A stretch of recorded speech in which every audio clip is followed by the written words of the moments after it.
Are in the Capitol, Mark. We need to go down and see the president now, Cipollone insists. Mark is a statue on his couch.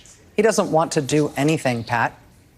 Pat calmly gives Mark direction. Mark, something needs to be done. People are going to die, and the blood is going to be on your hands. This is getting out of hand. I'm going down there. The TV in the Oval dining room is blaring. The president is yelling. What's he saying? I can't make it out.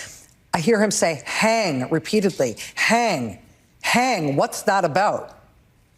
Mark hands his phone back to me, the cue for me to return to my desk. Back in my office, my phone notifies me of a Trump tweet.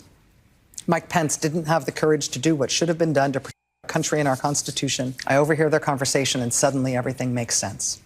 They are calling for the vice president to be hanged. The president is okay with it.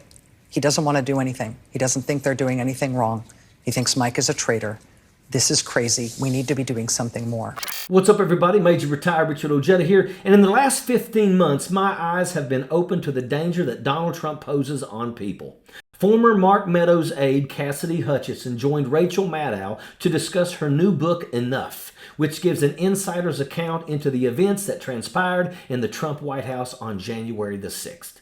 You write about in the book repeatedly about your regret for having not supported him, but specifically for having facilitated some of the political attacks that he launched as president on people that were designed the way he designs them, to hurt people maximally and in some cases to expose them to danger. Also opened my eyes to what he wants from people. He wants to know that he's getting a reaction. He thrives when he has an audience.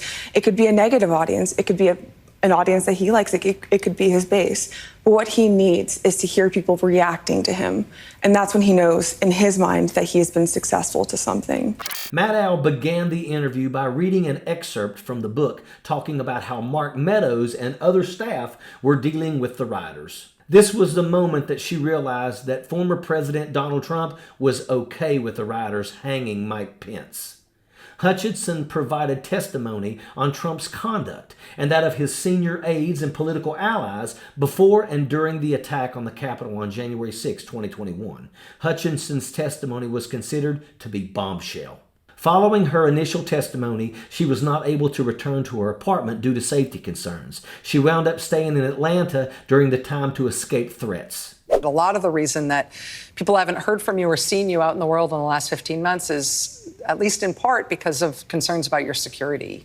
Is that fair? Is that still a real live concern for you? That's a fair assessment, yes. This year has helped me open my eyes to the dangers that Trump actually poses on people in these situations. Mm-hmm. And I'm not the only one, and I wish I could say I'd be the last person, but unfortunately I won't, and that's what he does to people that he thinks that speak out against him or that detract from him.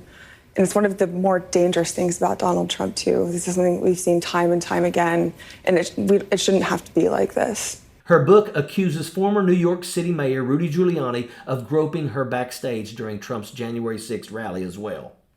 Meadows' narrative brought out the scary details of what was happening behind the scenes. She described the moments when she went to find Mark Meadows. Everything was chaotic and the television was blaring. As Meadows and others were scrambling to get Donald Trump to call everything off, Trump didn't think that the rioters were doing anything wrong. Not only was her initial testimony damning to Donald Trump, but this book is also going to hurt as well. It gives the details that everyone needs to know. Trump and Meadows challenged the 2020 election in several states. Both are under indictment in Georgia for what prosecutors have called an illegal conspiracy to overturn the results. Hutchinson's reported that during the time frame, Mark Meadows burned so many papers in his office fireplace that his suit smelled like a bonfire. Mark Meadows is in a world of hurt and sees the writing on the wall. He's facing prison and will roll on Donald Trump to save his own hide.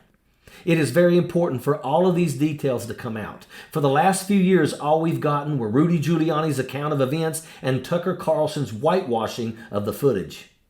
Hutchinson's book exposes the traitors' actions as they plan to invoke martial law and force an end to democracy. MAGA extremists don't want their voters to be informed. They know that as we find out the scary details, we will all agree that Donald Trump is a criminal and needs to be in jail. Trump is a traitor. He needs to be locked away so he can't hurt this country anymore. And that is an absolute fact. Sappers clear the way, airborne all the way.